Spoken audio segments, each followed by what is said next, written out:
Just 5 days to go now for the big budget before Pranab Mukherjee presents a budget that many believe could have a lot for India Inc.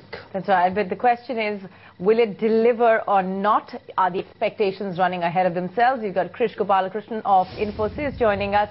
Thanks very much, Chris. Appreciate. Straight on to your broad expectations from the budget. Really, realistically, if you were to pick three things that the budget should address, what would they be? From a broad perspective, there are three things that I expect the budget to address. First is investment into infrastructure. We have to improve the infrastructure in our cities, in our urban centers, so that these cities start looking like world-class cities. Second, it improves the productivity of our employees.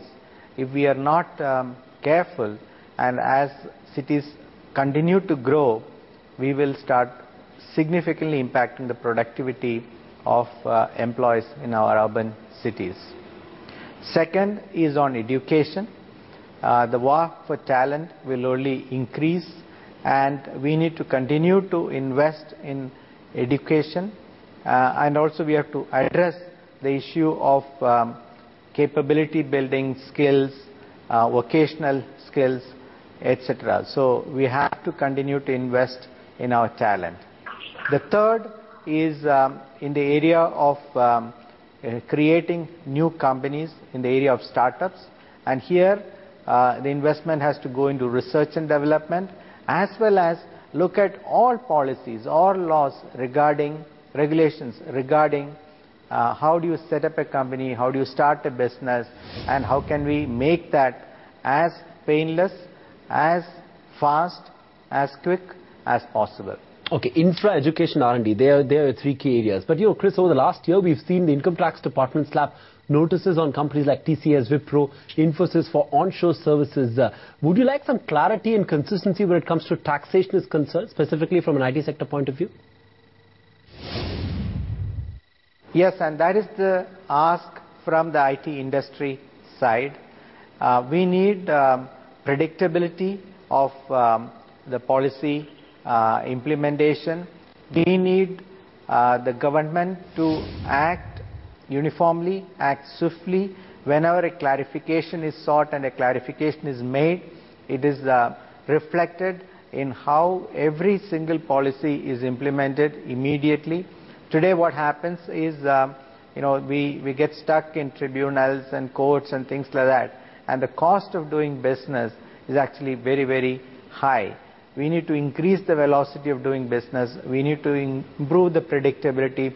We need the government to bring clarity on the implementation of policies and regulations, and this is actually extremely important as far as the IT industry is concerned, because this is impacting not just the Indian companies, it is also impacting multinationals who have invested significant number of money, created significant number of jobs. Clarity in policy India is an important demand. Chris, what about the direct tax code, an important reform that needs to get done? A deadline of April 2012 was set. Do you see it happening? And more importantly, what is the likely impact on the IT sector? I do expect that there will be implementation of the direct tax code. There will be implementation of goods and services tax, GST. These two are very much needed. This is part of the overall reform process. On the GST side, it simplifies the movement of goods across the country, reduces the cost.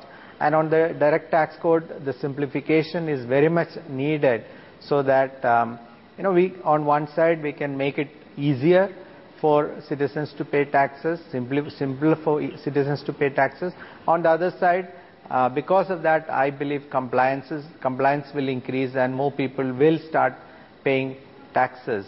So from an IT industry perspective, the benefit is for our employees actually, and the benefit is that overall GDP growth will go up. Talking of benefits, Chris, the STPI scheme finally coming to an end this April. Do you think that the industry is somewhat prepared for it, having cushioned themselves in SEZs in a way? So, we all knew that it was all coming to an end, and the industry has been for some time requesting that this be replaced by something, especially for startups and small enterprises. So that's where I already talked about some support that is required so that we can increase the startup activity.